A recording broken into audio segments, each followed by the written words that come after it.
The universe around us is filled with things seen and unseen. Sometimes in our perception, we have to change our perspective and look at things differently. And sometimes that has to be from a paranormal point of view. There are things known and there are things unknown. And in between are the doors of perception. And the doorways of perception are open. Good evening, ladies and gentlemen out there in podcast land. I am your humble host, Dennis Carroll, and this is Paranormal Point of View, episode 19, Tales of Witchcraft tonight. Glad you could all join us. It's a windy day out there, and it's very nice, pleasant temperature-wise, but the winds, I like to see a good windy day, though. Makes the world seem more alive, you know? I like to see things, I like to see flags flying and windmills turning and all that.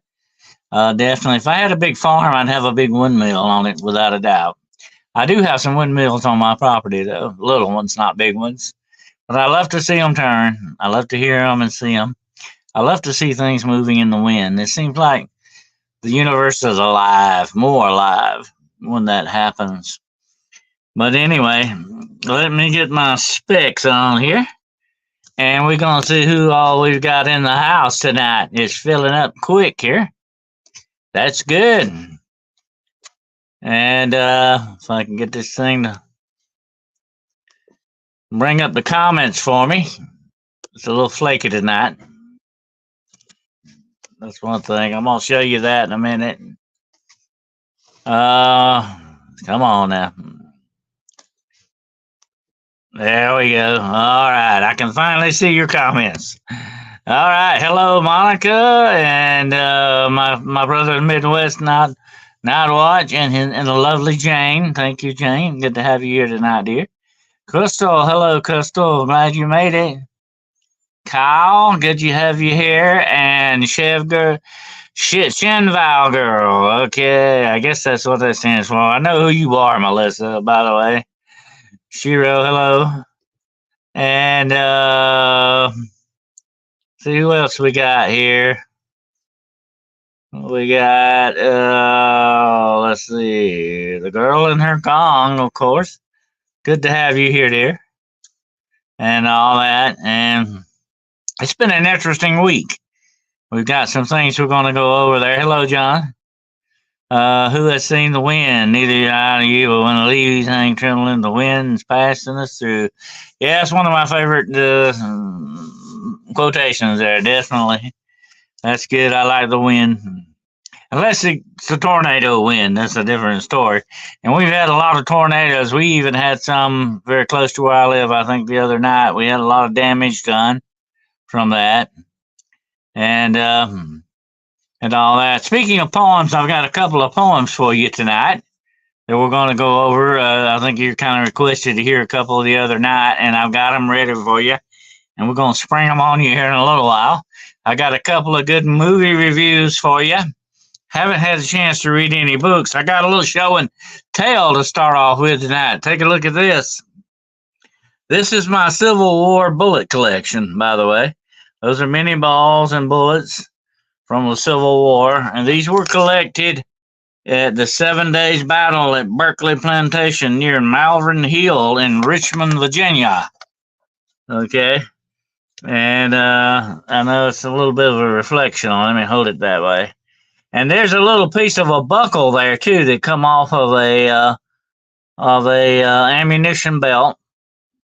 A buckle that was found along with it.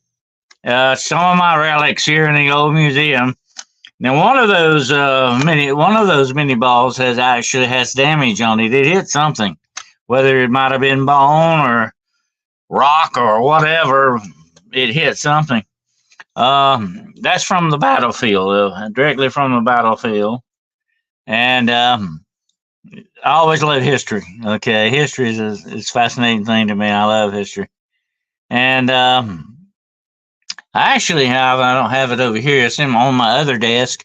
I have a paperweight that's a cannonball, actually, a big mini ball from and it was fired in Georgia, Andersonville, Georgia, actually, the very famous Andersonville, it was down there. And that place is haunted to high heaven, too. There is a gully in Andersonville near the old Andersonville prison where a big battle was fought, and they said that there were, bodies falling on top of other bodies in this gully. And they say that if you go certain times of the night, you can hear people still moaning in these moaning and groaning, I guess, and down in that ditch. It's supposed to be very haunted. I've always wanted to check that gully out. In the South, we call them a gully. It's more like a big, not sort of like a big ditch, but not a canyon. Okay, it's sort of a big ditch, but we call them a gully, and that's what it's called. And it's in Georgia, Andersonville, Georgia. It was a big battle was fought there. We had Monica says we had tornado warnings a couple of nights ago, bad storms. All we got electric went out for 20 minutes. Yeah, my power's been going off and on. I hope it stays on tonight.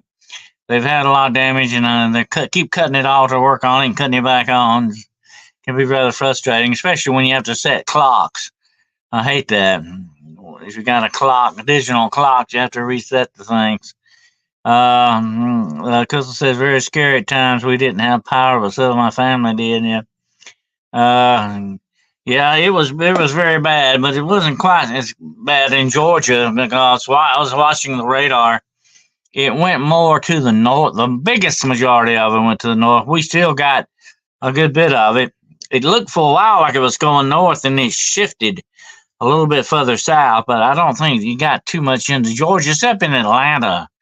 I think northwest Georgia got more of it. Wild Man's Mom, we had them starting 4 a.m. canceling our schools here. Yeah, we're getting hammered with solar flares too. John says, absolutely, you're going to be watched for that. I don't know where you live at, John, but down further south, they're talking about being able to see the northern lights. I'd love to see them. I have seen them years ago when I was a kid, but I would love to see them now. I can appreciate them more. We may get a chance at it. They said they may be as far south as seen as far south as Alabama. This is going to be supposedly a very bad solar flare, so it may knock some stuff out. It may screw around with GPS and satellites. So we got to watch out for that. Absolutely. And let's see. I'm going to backtrack a little bit, make sure I didn't miss anybody and miss anything. David Lester's here. Hello, brother. And let's see. Okay. I think I'm pretty well caught up. All right. It's moving pretty fast, but that's okay. That's fun. I like to see you talking and interacting. Oh, absolutely. But anyway, I got a few things to go over before we get into that. I might go ahead and do my movie reviews. And if any of you are in Australia, you're going to love this, okay? If you're Australian, you're going to love my movie reviews tonight. And because it has to deal with Australia, by the way. Never seen them except online. Yeah, they are fascinating. It's like that poem. There are. How does that go? There are many weird sights seen beneath the northern lights. So there's some wild stuff goes in the northern regions. Auroras are showing red and pink now too. It's because of our thinning the electromagnetic field. Yeah, they screwed around with a lot of that stuff badly. Hello, I'm late again. That's okay, Ronald. Better late than never. Okay, welcome. Come on in. Grew up in southern Ontario, and only rarely aurora showed up as a pole, sliver, and glow. Never color. Right. Now we get red auroras in Tennessee. Things are not like they used to be, definitely. Cremation of Sam McGee. Oh, yeah. The Northern Lights have seen weird sights. Well, the weirdest they ever did see was that night by the Mars of Lake LaBarge when I cremated Sam McGee. That's one of my favorites there, definitely. Yeah, I can see him opening the door on that boat and looking in and seeing Sam McGee. He says, "Shut the door, okay? It's just now getting warm in here." Okay. Yeah. Yeah. I tell you what, if you're not used to being cold, you definitely don't want to go up to the north to Alaska or over there. Definitely not. Yeah, up there with the Raven. Oh yeah, that's good. Yeah, well, I got a couple of good poems for you tonight. You're gonna like. I like poems that tell a story. I call them story poems. That's just like the cremation of Sam McGee and the Raven. They tell a story. It's not just, about flyery, this and that. And that's okay for its thing, the romance and all that. That's okay if you want to write an ode to the bees and the birds and all that. That's nothing wrong with that. But I like a good story. I'm a storyteller at heart. I love a great story. I've always been fascinated since the day I was born, just about by stories. I love stories, but of course they are stories that interest me, not boring stories. Let's see what we got here. I really enjoyed your full reading of that. If you did, well, thank you. It's still online if you want to hear it again. It's still there.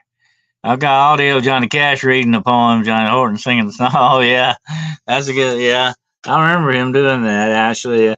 Johnny Cash has a good, perfect voice of a storyteller. And Johnny Horton as well. Johnny Horton did some great stuff.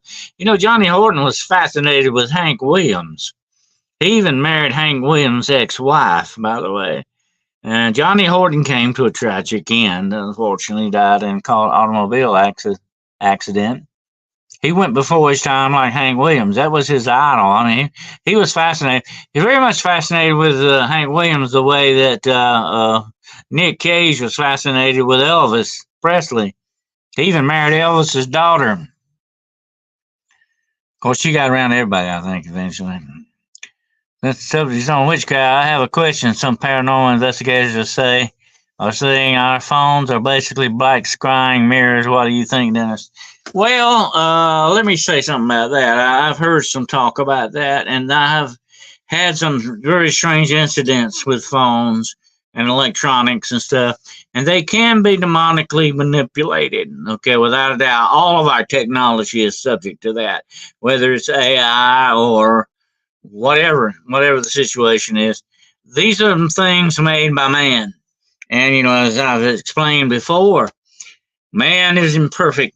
Everything that man makes is not perfect. If it were perfect, then it would not be open to manipulation. But unfortunately, everything we make is imperfect because we are imperfect. That's just the way that ball bounces. Okay.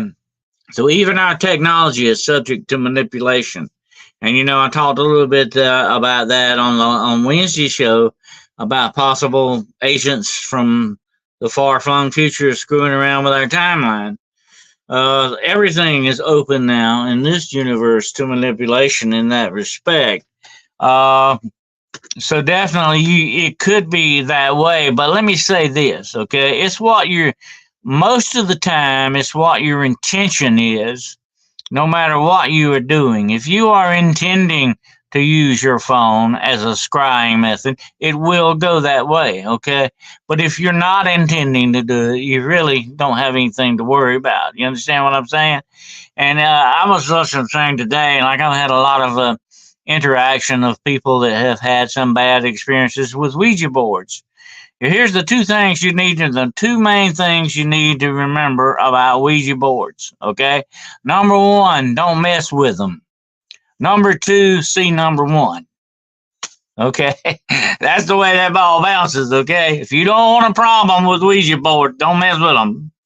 And don't have that intention to do these things. Then you're not going to have a problem. But now if you start messing around with stuff like that the wrong way, then you may have a session with me. You may have to come see me about that. And you don't want to do that. I have often given my card to people and say, here's my card, here's my name. Call me if you need me, but let's hope you never do. Let's hope you never call me, okay? We don't want it to get to that. Hey, John Townbine, Tim Bryan, how you doing? And let's see. If you got any more, you got any other questions? The Mandela effect. Yeah, that's the kind of. There could be some screwing around going on with that. I've seen some suspicious activity. Okay, going on with that. I don't know. I was curious, Monica says, because some of these people are so disturbed they're turning their phones off and covered when sleeping. Well, let me tell you something else very interesting. Bill Gates and what's his name that's over Facebook? All of them, I don't know if you know this or not, every bit of their instruments that have cameras, they have tape over the cameras. What does that tell you? My uncle and I seen a UFO was round as big as a football field at the top tree level. Whoa. I have seen one that big myself. I had that experience. I know how it feels. I learned that in junior high school, don't use a Ouija board. Yep. If you don't want any problem, don't mess with them. That's the way it goes. Do not mess with those boards. I was around friends one time while they were doing that and seeing things I didn't like one bit. And I go along with you, Crystal. And here's the thing about it. You're opening doorways, you know. And I can make a Ouija board right now here in front of you with a piece of paper, a pen, and any other little thing I can use for a placard, okay? Whatever, a glass or whatever. You can make one. You don't have to go buy one, but I'm saying you don't need to mess around with it. I don't know if you heard about this, but they are advertising Holy Spirit boards. They say you can get a board to talk to Jesus. You get a Ouija board and talk to Jesus. Let me tell you something, folks. You don't need a Ouija board to talk to Jesus, okay? He don't do that. He doesn't do Ouija boards, okay? Trust me. Last time I checked with him, he does not do Ouija boards, all right? That movie, Witch Board, was a scary movie. Oh, absolutely. That was very much. I have seen a lot of weird, a lot of trouble, a lot of things, bad stuff happen with those. And really, it's just best not to mess with anything. I've had a lot of people, I've done it for years, and nothing bad has ever happened to me. Well, I say you've been incredibly lucky, but don't push your luck. You know, don't keep pushing your luck. It eventually will run out. The luck of the devil never lasts for long. It always runs out at the worst possible time. And I heard there was a study that when people turn their Wi-Fi routers off at night, and that they sleep better at night. Well, now let me say something about Wi-Fi. It is transmitting an invisible radiation, you might say. It is doing radio signals, and we do know that sound. Shira, my good friend on here tonight, knows all about the sound things, the benefits of sound, used wisely, of course. Sound is a very interesting thing.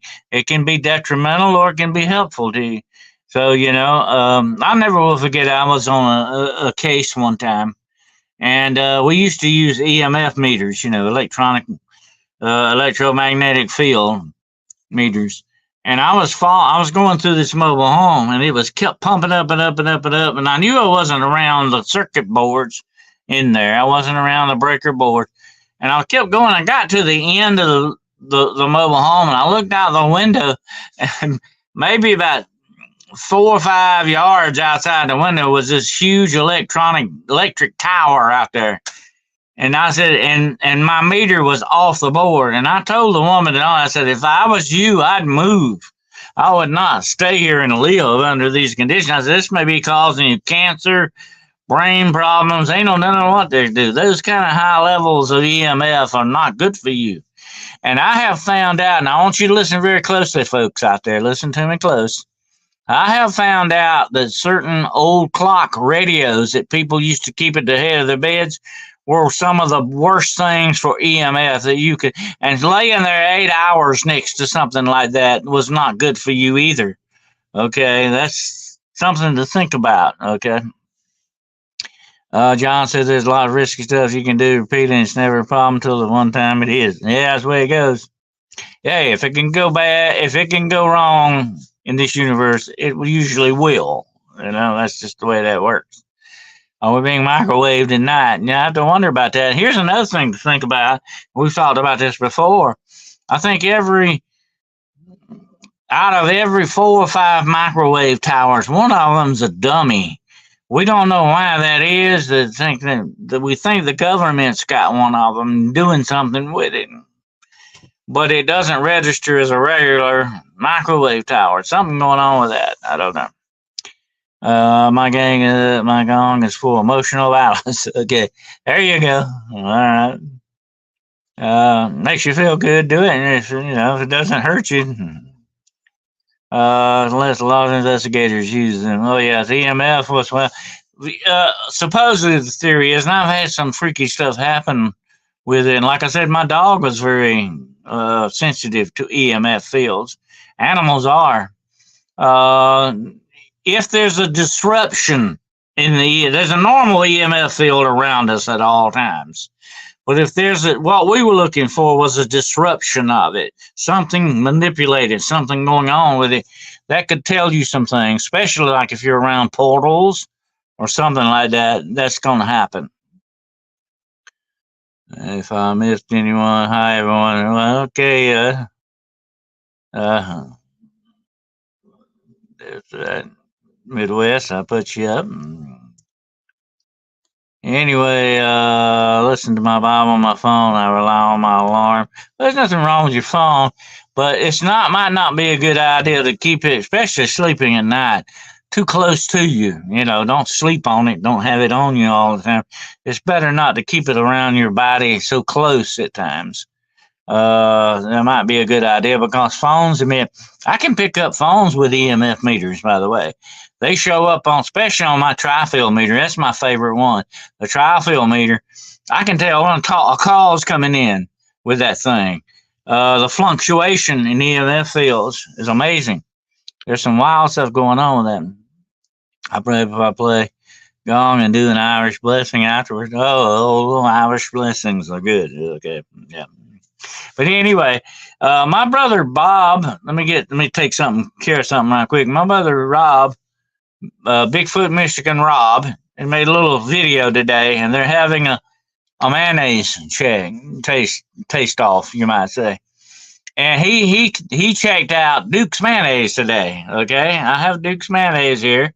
This, folks, is the best mayonnaise made by mankind. Okay, in the Southland, we say you don't have a sandwich if you don't have Duke's on it. Okay, it's real mayonnaise without any sugar, by the way.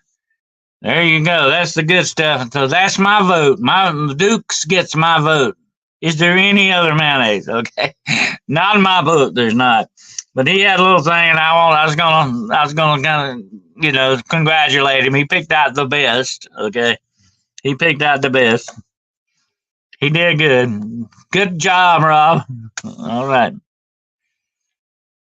All right. I love Duke's mayonnaise. Okay, yeah, it is the best. Yeah, actually, we call it mayonnaise. Actually, it was originally made as a salad dressing, smooth and creamy. But I can't think of having a sandwich without that. That's just don't go there. Duke's turkey sandwich. Oh yeah, turkey sandwich today for work. Oh, okay.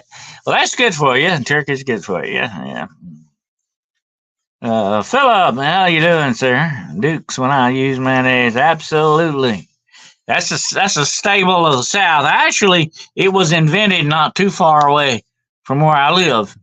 It was invented in Greenville, South Carolina, and that's where it originally, I think, originated at, somewhere back in there. But it is from an old Southern family recipe. It is the best. I've tried them all, and that's the best. That's all I can tell you. Gus enjoys my gong and singing both, though, does he? Go get him, Gus. Gus is a cool man. He is cool. All right, I like Gus. I just want to squeeze his face because Gus would not probably like that, though. But he's so cute. He can't help it. I haven't seen in Pittsburgh. How do you get it? Oh, it's usually for sale at Walmart. I don't know. You might want to check Walmart and see, but it may not be available in some parts of the North. I'm not that, I'm not that sure about it, but it's usually available at Walmart. That's where I get mine at anyway. Use Hellman's. Hellman's is okay. I don't like it. Oh, God, it can't hold a candle to Dukes in my. But I'm just saying. I'm not saying that because it's made in the South. I'm not being prejudicial about that. I'm not prejudiced about it for that reason. It just tastes good. That's all I can tell you. It tastes a whole lot better. And most all the other mayonnaise that's made does have a lot of sugar in it. And they put sugar and too much sugar and salt in everything. They're killing us with the three whites. Okay, listen to that. These are the three whites. If you cut down on them, you'll live longer. And that's flour, white flour, salt, and sugar. Those are the three whites. He'll get you if you don't watch out. We have it here at Jewel in the Chicago area. Oh, do you? Okay, good. Check it out. It is the best to me. Somebody else may feel different, but to me, it's the best. I'm very particular about things I eat. I don't just eat anything. It has to really appeal to me to eat it. Mine could order it offline. I'm sure you could, Wildman's mom. I'm sure you could. And you might could get it from Walmart by ordering it. You can order all kinds of stuff on Walmart, not just Amazon. It's probably available on Amazon too. I wouldn't doubt it. I like the squeeze. That's what I always get. It comes, they got the round tub, jar or whatever you're going to call it. I like to squeeze. You don't have to use a knife or anything. You just squeeze it out on your sandwich or whatever you're putting it on. Whole lot more convenient. Sugar's cancer food is terrible for you. The less sugar, the better, believe me. If it ain't Dukes, it makes me puke. If it ain't Dukes, it makes me puke. Okay, I haven't ate mayonnaise in a long time trying to watch what I eat. Well, yeah, mayonnaise is good only on sandwiches and I don't sit around. I do not put it on a salad, okay? That's what it was originally made for, salad dressing, but I do not use it there. I like Thousand Islands and ranch, okay? Ranch bacon, okay? But the only thing I put it on usually, I don't put it on hot dogs. Hot dogs do not go with mayonnaise. Some people think it does, but I don't. I put mustard on. I love mustard. I'm a big mustard lover too. Mustard and mayonnaise on the sandwich. There you go. Now down south we have. I'm gonna freak you out here. Okay, down south we have a banana sandwich. Okay, that's all it is white bread. Thin slices of banana with Duke's mayonnaise on it. You talking about good. That sounds atrocious, but it is delicious. And it is what we call a Tarzan sandwich, okay? It is delicious. Now, some people put peanut butter. I'm not for that. Some people like to put peanut butter with that. Elvis did. Elvis liked them fried, by the way. I've never done that. I make mine straight out. Once in a while, I'll make a banana sandwich. They're great. I like to make a cheese pickle and Duke's mayonnaise sandwich. There you go. Yeah, I make mine at the IGA, and that was for the person wanting to know where to get some. Okay, IGA, huh? Midwest has never had Dukes. You never had Dukes, my brother. You need to take care of that as soon as possible, okay? You don't know what you're missing. Okay. How about a mater sandwich? Yeah, of course, you got to have this on the tomato sandwich. Now, all I do, I put sliced thin tomatoes, put this, salt and pepper.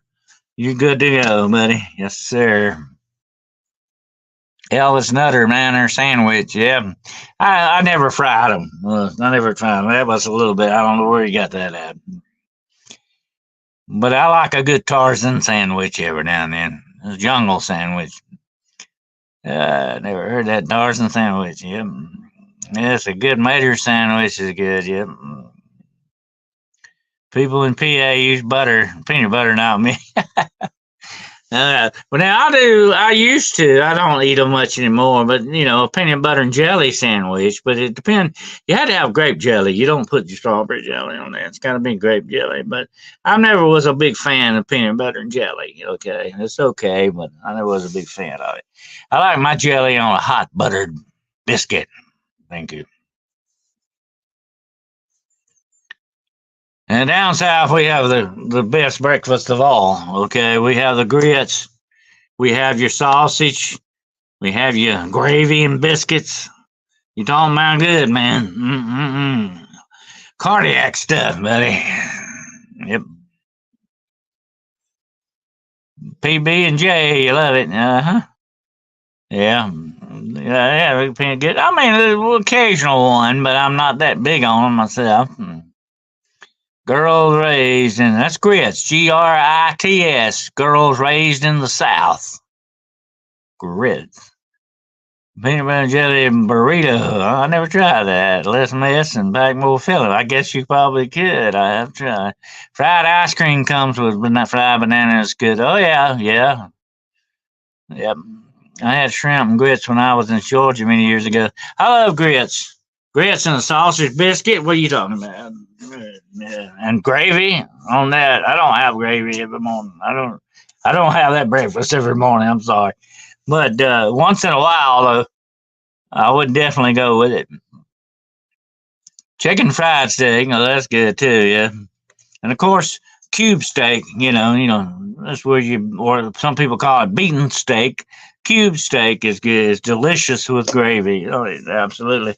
Y'all, I'm gonna have to shut up. I'm getting hungry here. Okay.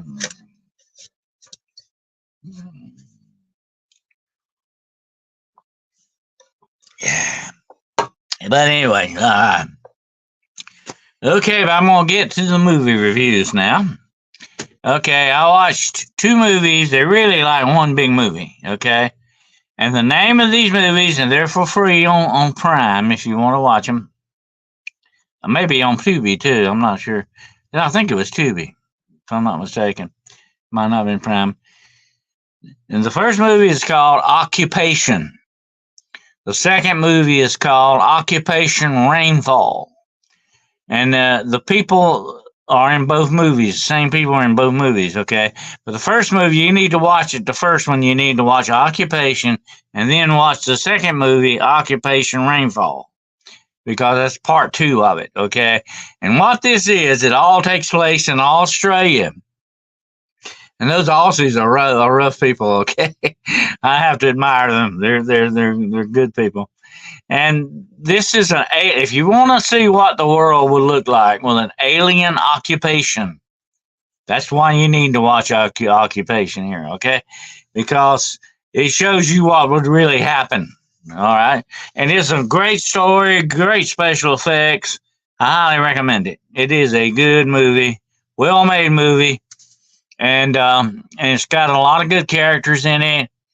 Great action movie, science fiction action. Occupation and Occupation Rainfall. Check them out, okay? But I got to hand it to the guys in Australia. You really did a good job, okay? That's where both of these movies take place, in Australia, though they do mention the United States, I think, a couple of times in this. But this is where all the actions happen down under. And these aliens are bad dudes, people. You need to see this. They're not, and they're like 6 foot tall grays that we always call grays. But these are rough guys. They're not the small, namby-pamby looking. I mean, these guys are rough. And they take over the world. They bring the world to its knees very quickly. And that's what would really happen if we were to ever be invaded, I think, by a hostile alien species. You need to watch this movie and see how it goes out, how the world crumbles up very quickly. You need to watch it. It may be our future. You never know. White sauce, gravy, and fresh biscuit with homemade butter. Yes, sir. Yes, sir, Wild Man's Mom. That is the way to go. All the nation in Australia is designed to kill you, so they have to be tough. Yeah, it's that like that old Johnny Cash song. You either get tough or die. That's it. You got no other choice. But it is great. These guys are really good. Now, I would like to go fight with the Australians. Okay, if we're gonna do it, I'll go with them. Anyone mentioned chip, beef, gravy, and toast? It's military. Oh yeah, on shingle. Yeah, I remember that. Yeah, that's very well known military food there. Definitely, David. Actually, you can also still do that with like Denny Moore's beef stew. Put a couple of pieces of toast on the plate and pour that on it. Go with that too. Let's see.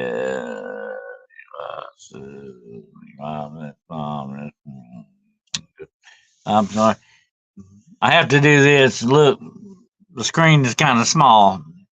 Also, later on tonight, if you want to stick with me, if nothing happens, I'm going to be on Mr. Nighthawk's show at 11 o'clock tonight, right after this show goes. I'm going to be on there with Brother Nighthawk, and we're going to be doing a show on vampires. I'm going to be talking mainly about living vampires. You might want to check this one out. It's going to be real interesting if you're still up at 11 o'clock. Check us out, okay? And it's on the Nighthawk High Strangeness podcast channel, okay? So check it out. If everything goes as planned, it will happen tonight. Well, man, post a link at the end, okay? I don't know, Midwest, do you have a link to Nighthawks thing? If you could put it up for everybody. I don't have one. If you happen to have it, if you wouldn't mind, Mr. Keeper of the Flame, if you could put that up for me, I'd appreciate it. I got lost my moving so fast. Enjoy when you talk about vampires. Oh yeah, I'm an old vampire every way back. I'm actually gonna tell tonight, in just a little while, so don't bail out on me. Towards the end of the show here, I'm going to tell you about a third vampire case of mine that I have never ever talked about with anyone before. Okay, so you want to stay tuned for this one. And it will be in a little while here. I'm going to tell it before the end of this show, okay? Better late than never. That's okay, Anna. Come on in and set a spell. Pull up a tombstone and make yourself at home. All right. Anyway, that's my movie reviews for you. Occupation and Occupation Rainfall. Okay, and that second movie is really wild, but it's all like one movie. It's just like in two parts, but it's two movies. Hey Tracy, thinking I'll make it BLT this weekend. I'm from Northwest Pennsylvania region. I prefer Miracle Whip. Miracle Whip. Okay, well give Dukes a try, Tracy. You don't know what you're missing. Okay, all right. Dukes needs to send me some free mayonnaise for this tonight, folks. Absolutely.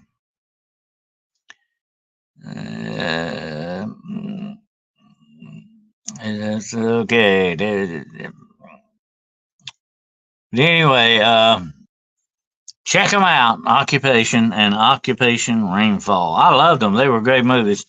Very good. I like some good action sci-fi movie every now and then. And this was really good. Very well done. Very well done special effects. Those aliens were mean guys, boy. Mean bunch of guys.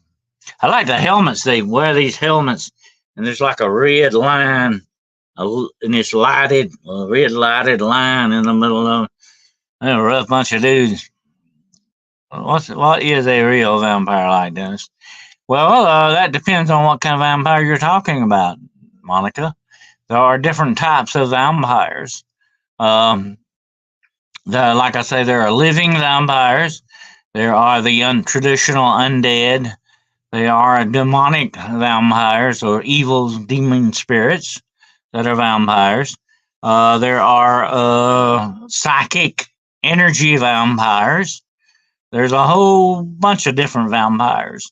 And you have elder vampires, and the elder vampires supposedly look like bats. They look like, you might remember Nosferatu, the movie, the old original movie, or the vampire in Salem's Lot. You might remember that. Well, that is what an elder vampire looks like. They're almost rat looking. they have a different kind of teeth. They are bad dudes. They are very powerful and very strong. And let me put my ticker on here. There. Let me show you a little something since we're talking about Salem's Lot, and I thought you might find interesting. Of course, that is David's soul with a cross. And that's why I say I always keep a tongue depressor cross handy. I got one around here somewhere. I actually made out of tongue depressor just like that one from Salem's Lot. Okay. That's old David So, who recently passed away, by the way, great actor. As you know. And anyway, what are the living ones like? Okay. Well, they are people. Most of the time, you've got several kinds of living vampires, okay? You've got some people who are the goth people who think that vampires are very cool and they like to dress like them and they're fixated on them.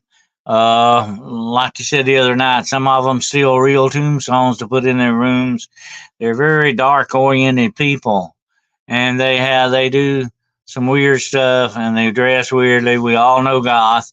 Sometimes goth people look pretty cool, I think, in some ways. The way they dress is kind of cool anyway. It's snappy, but some of them take it way overboard. They become obsessed in a bad way with some of this stuff, this very dark stuff. And that is the way with some of these people who find vampire lifestyle very cool. So they try to emulate the vampires. They will even, some of them, go as far as drinking human blood. Now, they say that they will only drink the blood of other vampires. People, we call these living vampires because they're not the undead. They are just as alive as you and I are. They're just, human as you and I are. But they are fixated on this lifestyle. They get a little high off of drinking blood. Now, they don't drain somebody dry. They don't drain anybody dry doing this most of the time. They'll just take a little blood at a time. But they're kind of hooked on it. And there is a weird mystical fascination with blood, okay? Have you seen one, Dennis? Yes, I have seen them. And every major city has vampire societies.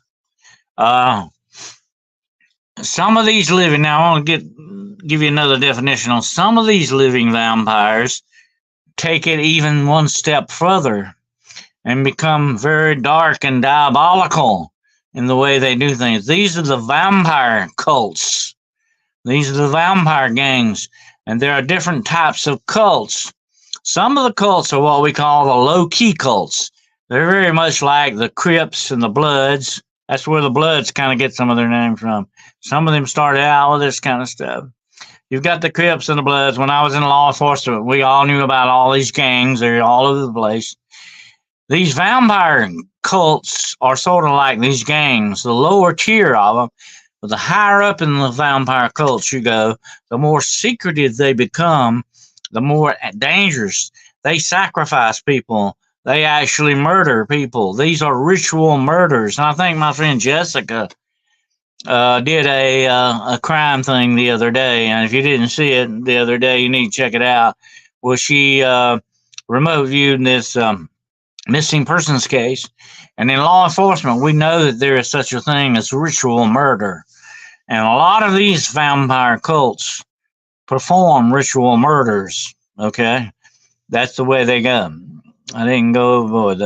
Well, see, they become obsessed with it. It becomes, and they give themselves over and more to this darkness.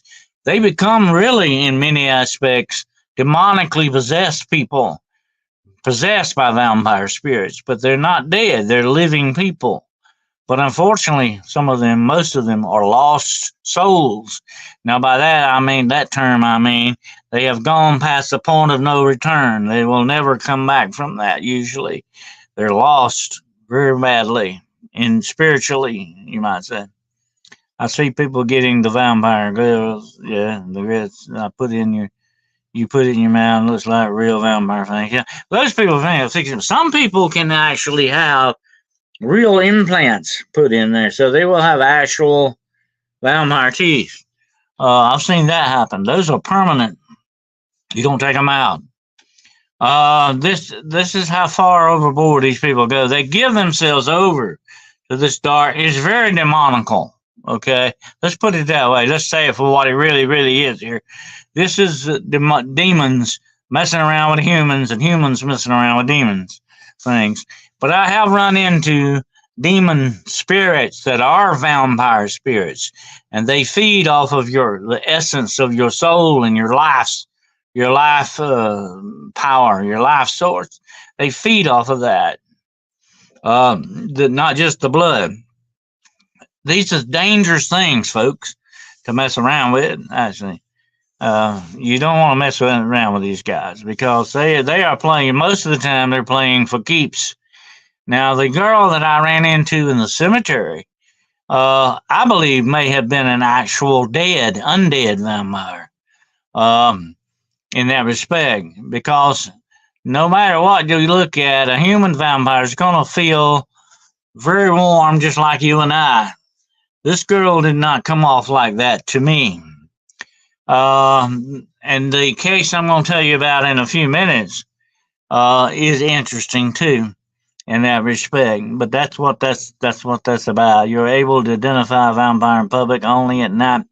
Well, vampires, there are daywalker vampires, and they're not only just the human vampires that can come out in daytime, but there are supposedly undead vampires that can come out in daytime. This girl was out in daytime that I met, but they do not come out in direct sunlight.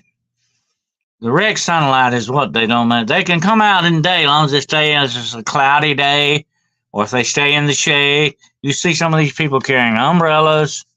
Whatever the situation is, they can go out in day, they can function, but their power is very low during daylight. They're more powerful at night because of one reason and one reason only.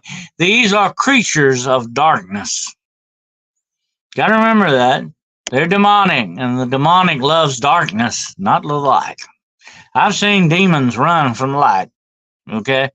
UV light, sunlight, regular light, flashlights. I've seen them pull away from that. They don't like the light. Darkness is their friend, okay? I've seen people with vampire implants. Yeah, you can get them. Yeah, no problem. Yeah. The heck with those cemeteries. Yeah. Well, if you hang out in cemeteries, you never know what you're going to meet, okay? Here's what I'll say, and I've had a lot of people kind of look at me kind of strangely, but cemeteries usually are very peaceful places, very much like a park. Only there happen to be people buried there. But the people buried there are not usually going to bother you, okay? I like that dialogue from this vampire movie. The dead don't bother me none. It's the living that give me problems, okay? And that's the way I look at it, too. Usually, but what you will find most of the time in the cemeteries are not the ghosts of dead people, but the demons, demonic stuff. They hang around places of the dead. They love that. I hear a lot of the government is into, well, there are certain things about blood itself. Blood has a mystical tie. As the Bible says, the blood is the life. You cannot live without your blood, okay? The blood is a life essence in you to a certain extent. These things love that blood, but there's more power in that. It's a power thing, okay? That's what you got to look at it that way. That's the way that goes. Oh, hello, Rob. I was just telling everybody about our mutual respect for Duke's mayonnaise, okay?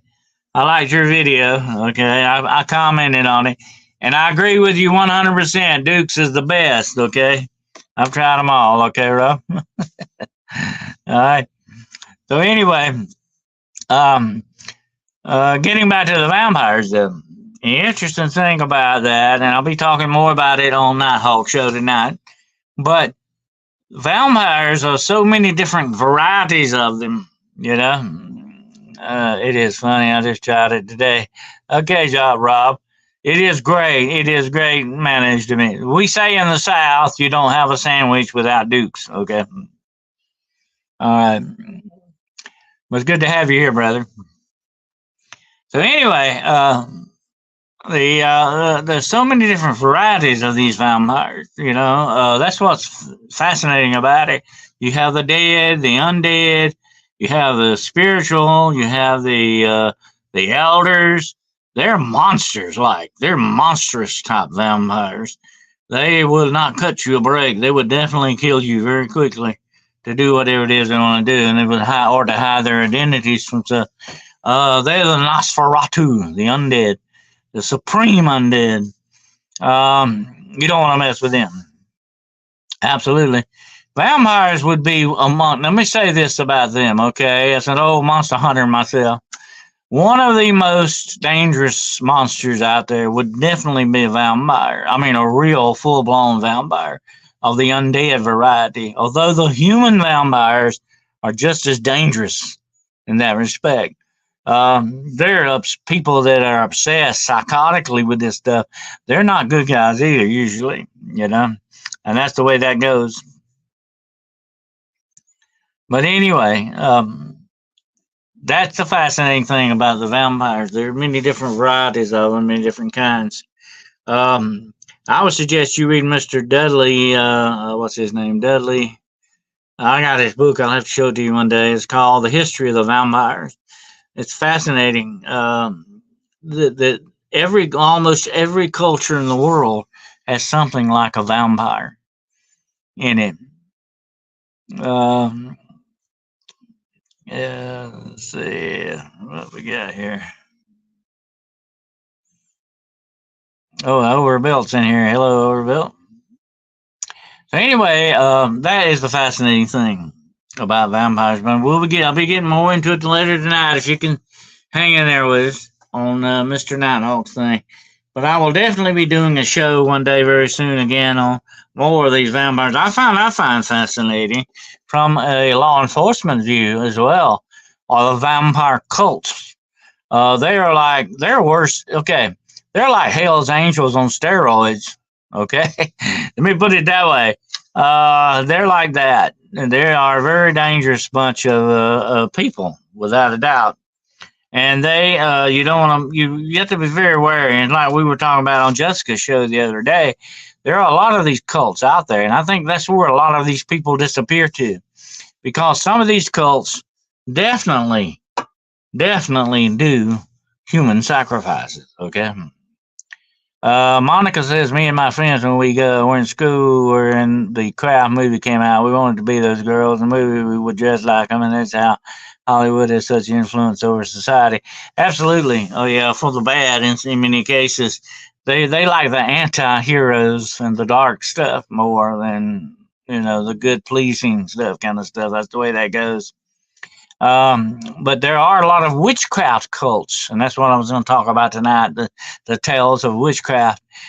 There are a lot of witchcraft cults out there, and some of them are supposedly good because they're the pagans, they worship the pagan stuff, but there are also some of them that are said to be dark, into the dark arts, the dark witchcraft, and they are the ones that supposedly are out to cause as much mayhem and trouble as possible.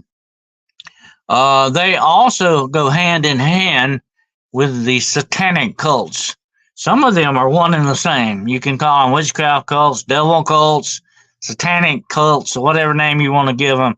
They basically all rudimentary the same thing in many aspects. They just go about it in slightly different ways. But anyway, the interesting thing about the witchcraft things and what I find interesting, what I was going to talk about tonight, is the fact that even witches, supposedly, when they reach a certain level, are able to shapeshift. Okay, and most of the time they will shapeshift into animals. Now, if you remember the Salem witchcraft trial, some of these people were accused of having familiar spirit. Now, what is a familiar spirit? A familiar spirit is your demon buddy. You make a contract with this demon, and he will give you power, and you give him what he wants. Usually, what he wants is very, very bad stuff, okay? And I'm not going to get into that tonight because some of this stuff will turn your stomach, okay? But you enter into a dark contract with these forces. You are blood bound by them. This is a blood oath thing. That's why you sign your name in blood, or you make your symbol in blood. There's that blood again, by the way. And these are blood oaths that you have with them. Blood contracts, we call them. And when you do that, you get a certain amount of power from these. And remember what I've said before about the satanic cults and a lot of these others. I'm talking about the dark witchcraft now, okay? They're plugged in to the demonic. That's how they get the power. That's where they get their power sources. They're plugged into the demonic. That's why they have a familiar spirit. What does that simply mean? That's your buddy spirit, okay? Your spirit guide, whatever name you want to give them, okay? That's who your buddy is. It's usually a demon straight out of hell, okay? And they ask for terrible things in return. And whatever you get from them, they demand a higher price. In other words, let's put it this way. I'll give you a quick example. If you get a quarter, they demand $1 from you. That's just the way this goes, okay? And if you get 50 cents, they demand $2 from you. As my grandmother used to say, you give the devil an inch, he'll take the whole ruler. Got a ruler right here, by the way, okay? He'll take the whole ruler. He's not satisfied with that inch that you may give him. And that's the way these demonic forces work. The more you get from them, the more they want from you. And they exact a terrible price. I wanted to be a good witch, but didn't really want to mess with it because I didn't know anything about it. But I did have crystals, but I get rid of them because I heard it can open things up in your body. Well, crystals can be used to open doorways, without a doubt. There are certain ceremonies and rituals that do that. And crystals can focus power. Okay, I'm not going to get into that. I have to do a show one night on crystals, okay? But a lot of these people, you hear people say, oh, you need this kind of crystal, you need that kind of crystal, you need this kind of a metal, you need this kind of a rock, or you need this kind of a thing, or whatever the situation is. A lot of that comes out of witchcraft, okay? I'm just telling you where it comes from, folks, okay? That's where its basis is in. Familiars feed on the blood of a witch, supposedly from a witch's test, which would look like a male somewhere on your body and was supposedly insane. Well, supposedly that's one part of it, but these things actually, John, these demonic spirits feed off of your spiritual energy as well. They feed off your whole essence, your body and your spirit, okay? But like I say, they ask a price. The more you get, the more curses you put out, the more curses come back. You got to be very understanding of what you're getting into with this stuff. When you sign these demonic blood contracts, you are signing your soul away. You're signing a lot of things away. You're signing your future away, your only hope, if you're not careful. Was used to strip and assault and torture medieval women looking for marks. Oh, yeah, that was part of the witch finder stuff. I would never have been a witch finder general. I'll tell you why. That's nothing but politicians who used religion and the church to steal people's property, torture people, have sex with women they wanted to have sex with, force them and blackmail them into having sex with them, etc., etc., etc. Witch finders were bad people, okay? Most of these people in power were bad people anyway. That's the way that ball bounced too. Or do you stop before you got in deep? Is how I knew that. Yeah, I'm gonna tell you something about the darkness, okay, folks. And this is the way it goes with this witchcraft stuff and all that. The more you go into it, the more drawn you are to it. It's like a magnet. And it's like your iron fillings, and that's a magnet. It draws you in, pulls you in. The more you mess with it, the more it pulls you in and keeps pulling you. The deeper and deeper you get in, it's like a spiritual quicksand that has no bottom. Okay. Eventually, it will destroy you. That's just the way the darkness works. That's what you got to remember about this. And it is better, like I said about the Ouija board, it's better not to play with it. It's better not to dabble in it. That is the very first. Listen, I'm going to tell you what, when I go to interview somebody and I'm called in on a case, the very first question I ask, okay, I have to ask this. The very first question I say, have you dabbled in witchcraft, the black arts? Have you been dabbling in Ouija boards and all this stuff? Are you into the occult? I have to ask these things. I have to know, because that will tell me what I need to know and where to go from there. Then I have to ask, are these things bothering you sexually? Have they been physical with you? Have they? The list goes on and on. I have to do an interview with you one night and let you see the things I have to ask and the things I have to find out from you to understand what's really going on. And it's very, very important as an investigator to understand how to interview people. Rob knows that. He's got a podcast.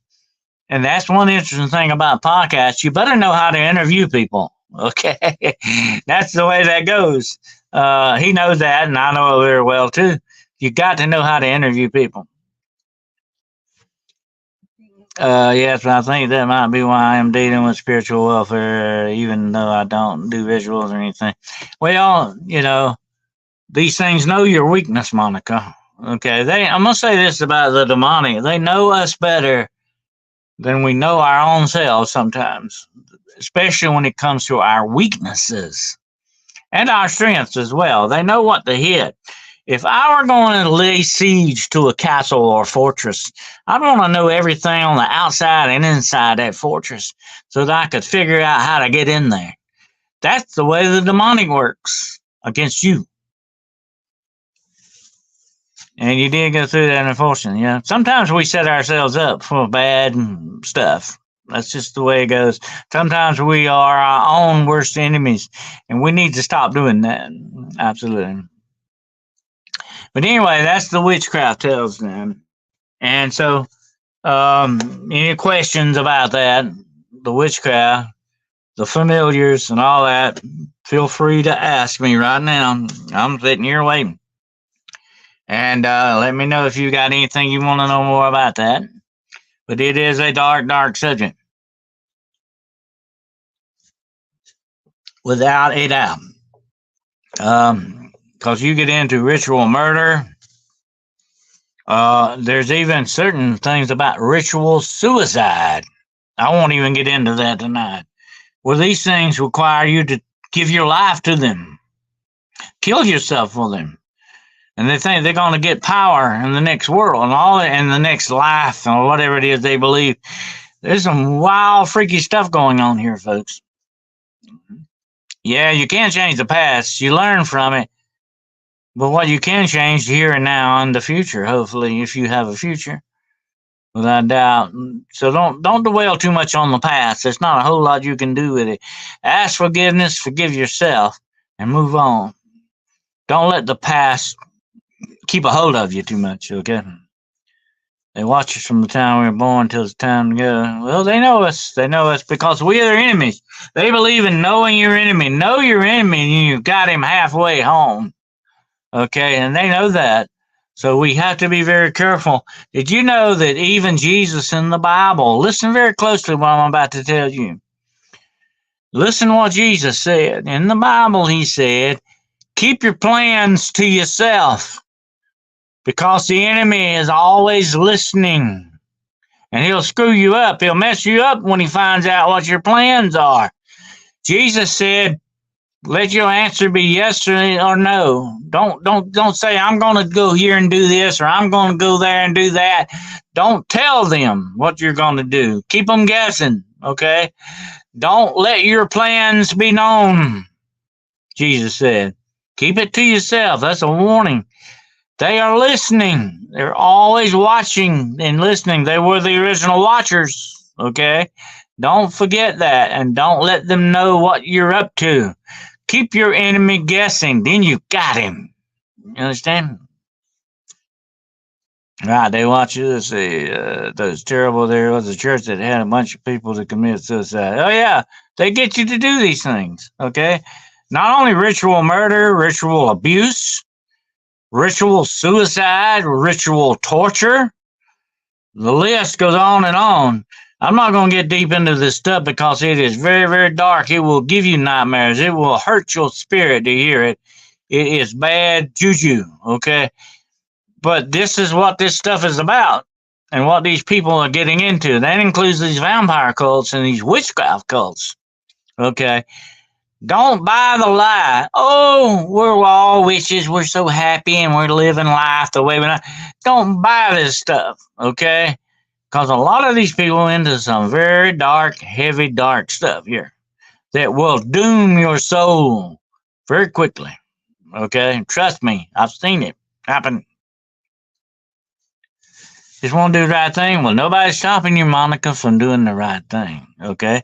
Make up your mind to go to the right and do the right thing and do it.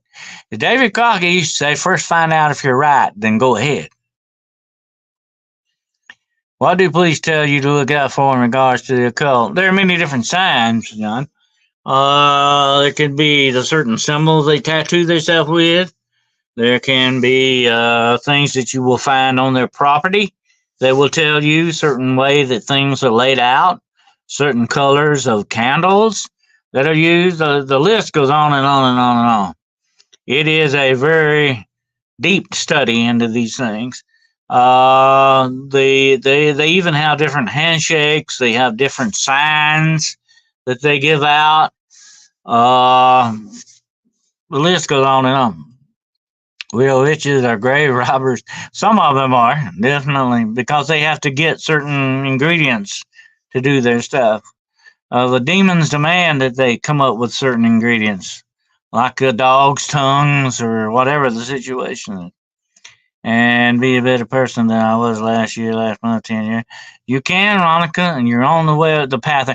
The main thing, Monica, here's what you can make. Let me tell you this, you can feel good about. You know what to do, and that's a good thing. A lot of these people, they're so spiritually blind, they don't know what to do. Okay, but if you know what to do, you're on the right path. You understand what I'm saying? And as long as you're on the right path, that's the main thing. Okay, that you're on the right path and you know what to do is right, go ahead and do it. Don't let nothing hold you back, because it will make you a happier person. Okay, don't forget that. Altars, yeah, they have altars with the. No, that's right, girl gone. Know your value, Monica, and you are valuable. You're a child of God. God loves you. He wants every good thing for you, and all you got to do is open your hands up and take it. That's it. Believe and receive. It's yours. What's so hard about that? Okay. There's nothing hard about that. Witches like the color purple. It seems they want on all kinds of purples. They like black too, black and purple and white and red. Red's sort of a witch color too, but they don't like red as much. Red supposedly will keep witches away more so. The bad witches. I'm not talking about the supposed good witches, but the bad witches. Now, some of these people who are tagged as witches are really root doctors. They're medicine people that know, the herbs and stuff like that. They're not witches, okay? They're not casting spells and evil doing evil stuff. Let me tell you right quick, because I might have told you this before, but this is actually a true thing about this black witch. And she said that she was a school teacher. She said, I would sit in my class and put curses on these little kids. This is what they did. She did this for fun now. Said, I sat in my class and they didn't know it. They didn't know it. She was doing it all in her mind, of course. You see. She was visualizing it. And said, I will put curses on these little kids to give them a bad day, give them bad times, whatever. She said, I could tell when some of them were coming out of Christian homes because the curses would bounce off of them. Did you hear what I just said? Prayer, the power of prayer is a very, very strong power. Even the power that these Christian parents prayed over their children kept these spells and curses off of them. Think about that a minute. You think police are used to cover up for powerful occultists? Some of them may be occultists, John, without a doubt. Let me say this about what's so dangerous about cults. They can be anybody. They can be your next door neighbor. They can be your garbage man. They can be a school teacher. They can be your Sunday school teacher. They can be anybody. They're like serial killers in that respect. You know, a lot of people say, well, I had Ted Bundy was living next door to me, and I never knew he was a serial killer. Of course not. They're not going to let you know that. So it can be anybody. So be very careful what you do and how you deal with people. Notice how many government officials were purple. You have to wonder about that. Well, purple actually is the color of kings, really. Jesus supposedly wore purple. But it's supposed to be a very powerful, heavenly kind of a color. See, more Wiccans and military police now than Judeo-Christians. I wouldn't doubt it. The military has gone to hell. Sure has. Kids attract pedos. Yeah, of course. Yeah. What do you think? You got to wonder, why are the drag queens wanting to get around kids so much? Nobody asked that question.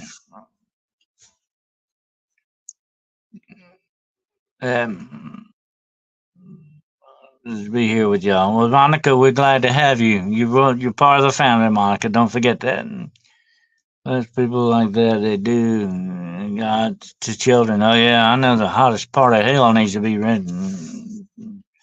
Sitting there waiting on these pedos. Have you ever observed Freemasons to be a powerful cult influence?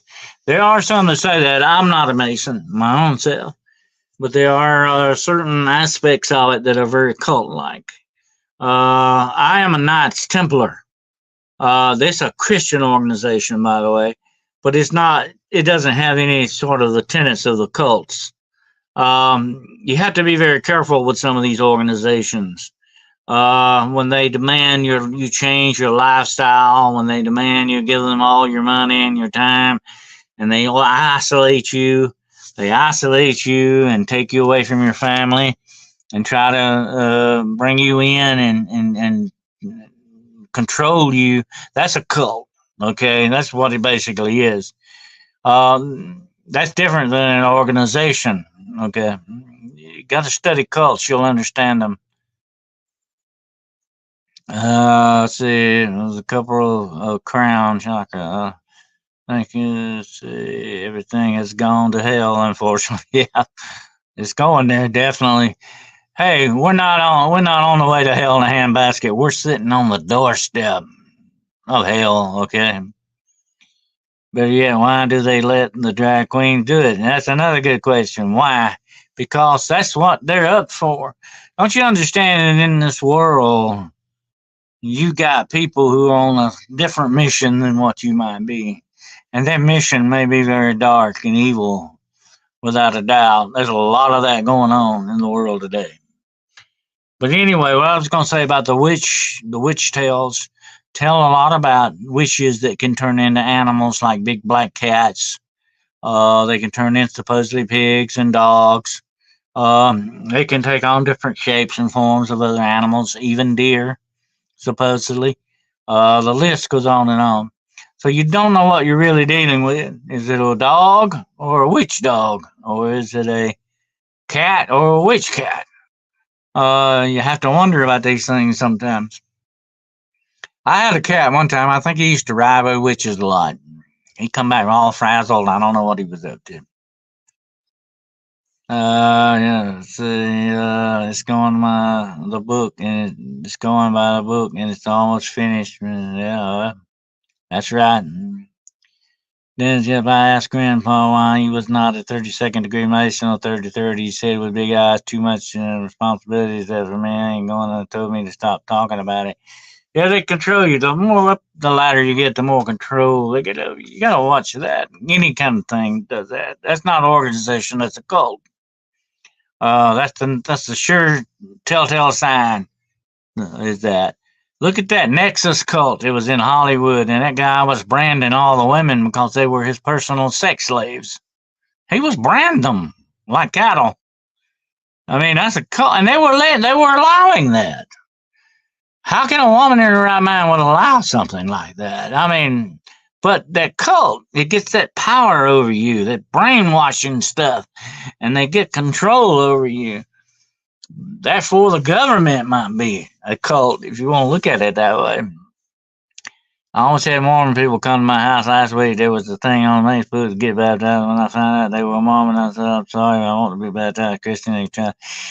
I'm not going to get into the Mormon thing tonight, but that's a cult, okay?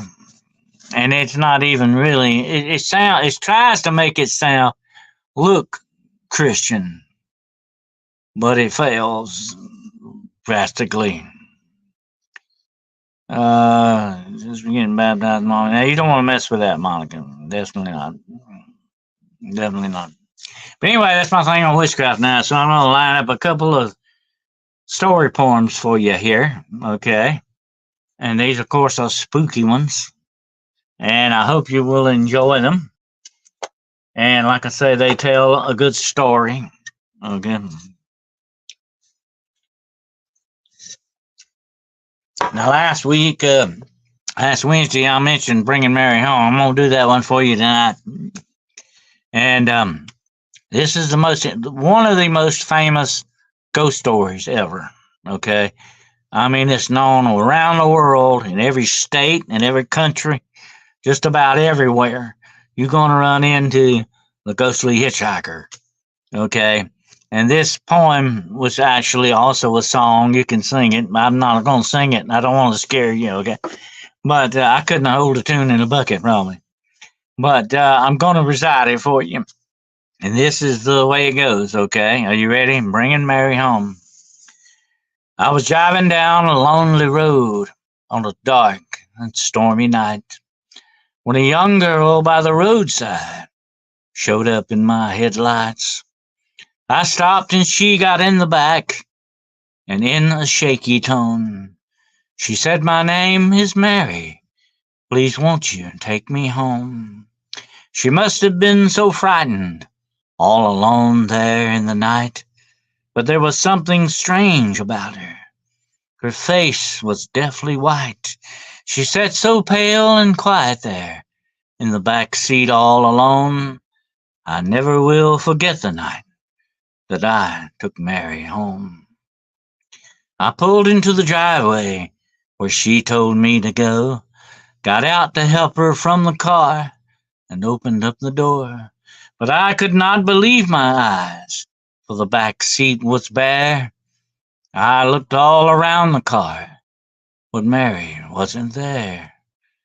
The porch light came on, the woman opened the front door, and I asked her about the young girl that I was looking for.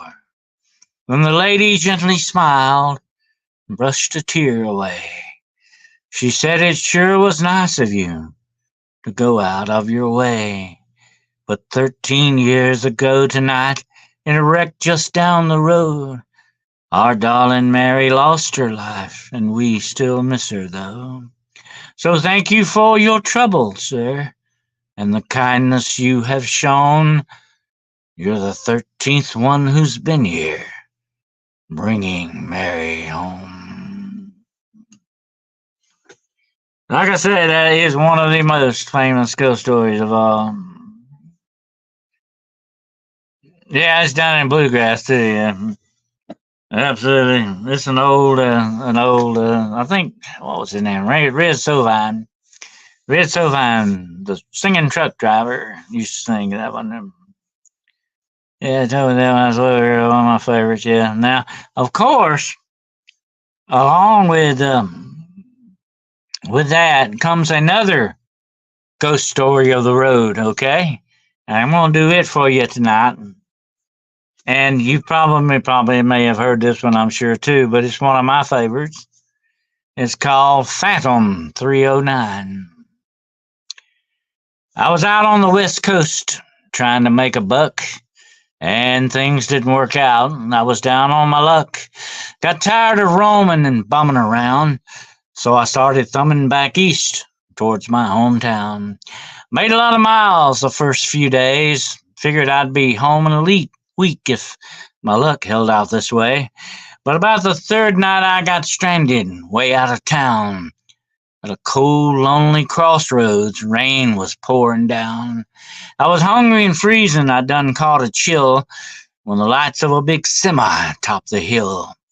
Lord, I was sure glad to hear those air brakes come on, and I climbed up into that cab where I knew would be warm. At the wheel sat a big man, weighed about 210, stuck it out his hand and said with a grin, "Big Joe's the name," and I told him mine. And he said the name of my rig is Phantom 309. When I asked him why he called his truck such a name, he said, "Son, this old Mac can put 'em all to shame. There's not a driver or a rig or running any line that's seen nothing but taillights from Phantom 309. Well, we rode and we talked the better part of the night when the lights of a truck stop came into sight. He said, "I'm sorry, son, but this is as far as I go, 'cause I gotta make a turn just on up the road." But he tossed me a dime as he pulled her in low, said, "Have yourself a hot cup on old Big Joe." Well, as Joe and his rig roared out into the night, and nothing flat, he was clean out of sight. I went on inside and ordered me a cup, told the waiter Big Joe had set me up. Oh, you could have heard a pin drop. The place got deathly quiet, and the waiter's face turned kind of white. "Did I say something wrong?" I asked with a halfway grin. He said, "No, son, this happens every now and then. You see, every driver in here knows Big Joe, but let me tell you what happened about 10 years ago. At that crossroads tonight where you flagged him down, there was a busload of kids coming from town. And it was right in the middle when Big Joe topped the hill. They would have been slaughtered, but he turned his wheel. Well, Joe lost control, went into a skid, gave his life to save that bunch of kids, and there at that crossroads was the end of the line for Big Joe and Phantom 309. But every now and then some hiker will come by, and like you, Big Joe, will give 'em a ride. Here, have another cup. Forget about the dime. Keep it as a souvenir from Big Joe and Phantom 309. There you go. Phantom 309. I can imagine Big Joe still out there running down the highway in that big rig. Thank you, Otter. I'm glad you enjoyed that. Anyway, I love a good story poem. Got a lot of them stored around up here, but there's some good ones. I love it when they tell a good story, especially if it's a spooky story. I'm a spooky kind of guy. That's the way I go. Okay.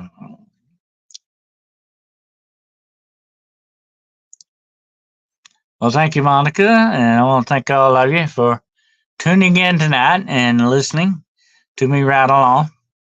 And I hope you enjoyed tonight's show. And like I say, stick around. I'm supposed to be on with Nighthawk around 11 o'clock tonight. And that will be on YouTube as well, on the Nighthawk High Strangeness channel, YouTube channel. And I don't know if my good buddy Midwest ever put that link up. I don't have it. But you can look up Nighthawk High Strangeness on YouTube and find it. And I'll have to get you some more story poems up. I have written a lot of my own stuff, and maybe I'll share that with you one night. I've written several story poems of my own, like a good spooky story. Yeah, I wish we could all meet somewhere one day and just sit around and drink some coffee and talk. It would be neat. But this is the next best thing, okay? So, like I say, if you can't be there in person, podcasting is the next best thing. Like I said years ago, we could have had something like this. Would have been fantastic. We could have really got a lot of things done, definitely, or just had some great fun anyway. But now we have it, so let's enjoy it while we got it, and it's free, by the way. So there you go. Let's have to be up at 3 a.m. My gosh. Woo. All right, David, have a good night, and don't let the bed bugs bite, okay?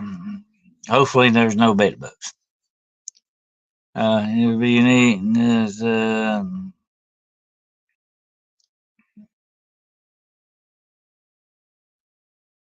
You're quite welcome, Overbuilt, anytime. And like I say, we're family. We're a podcast family. And I hope you will tune in next week. I'm trying to line up perhaps next Wednesday, hopefully. Keep fingers crossed. We'll get Barry Littleton in here next Wednesday night. Who knows what we'll get into then, if he's up for it. I haven't heard back from him yet. But let me hold on, man. Let me check my thing here and see if he's gotten with me on that yet. Here, hold on just a moment. No, not yet. Maybe I'll hear from him pretty soon. Anyway, hopefully we're going to get that set up. And might go outside here and see if I can check out and see if I see some northern lights going on there. You might want to go outside if it's clear and check to see if you got any northern lights shining overhead. You and Bill J. Bean could have on live stream together. Bill J. Bean, huh? I don't think I'm familiar with him. That's Gulf of Old Smoky, Tennessee. Salty caramel takes the edge off, huh? I hear you. All right, David. Have a good night, bro. All right. But anyway, I'm going to go out and see if I can see some northern lights and see what's going on out there. And I appreciate you all for being here tonight. I hope we had a little fun and we found out some stuff and just entertained ourselves anyway. And we'll be looking forward to see what we get into next week. Nothing happened. Lord willing, and the creeks don't rise. Okay. And I hope you all have a fantastic weekend and even better than the week next week. And go out and look for some Civil War bullets. And I tell you what, I've always been interested in, and of course, I don't do it as much as I used to. I like metal detecting. That's a great hobby if you want to find a good hobby, and it's affordable, and it is great. You never know what you're going to dig up, you know. I definitely would want to do some metal detecting in Britain, Great Britain, and all that. I don't know what you might find. A Viking sword or something, you never know. But over here, we have a lot of war artifacts waiting to be found too. I've actually found musket balls and all that. So it's a fascinating hobby if you ever want to take one up. That's a good one, metal detecting. Well, I appreciate you all being here tonight, and remember, keep the faith and embrace the mystery, and until we get together again, remember the doors of perception are open.